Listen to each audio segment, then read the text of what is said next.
Today I'm going to show you how to download Snapchat on PC. So let's begin the video. To get started, I'm going to open my Chrome browser, and here in the search bar I will type in bluestock.com. Then I will click on the OK button. After that it will take me to this website here. Here I will click on the download now button.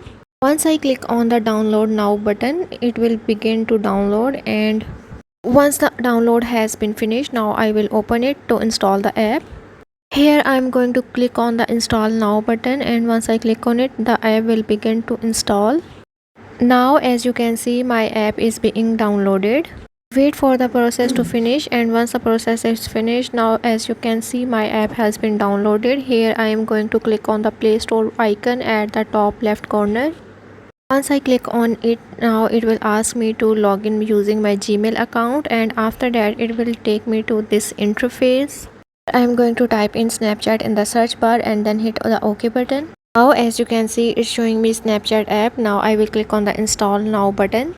You have to wait for few minutes until the installation is done. Once the installation is done, now you can see it's showing me an open button in front of the Snapchat icon. Now I will go back to the interface of the Bluestock. Now as you can see, it's showing me Snapchat app. Here I'm going to click on the app icon to open the app. Once I click on it, now as you can see, my app is open on PC. So this is how you can download your Snapchat app on PC or laptop device.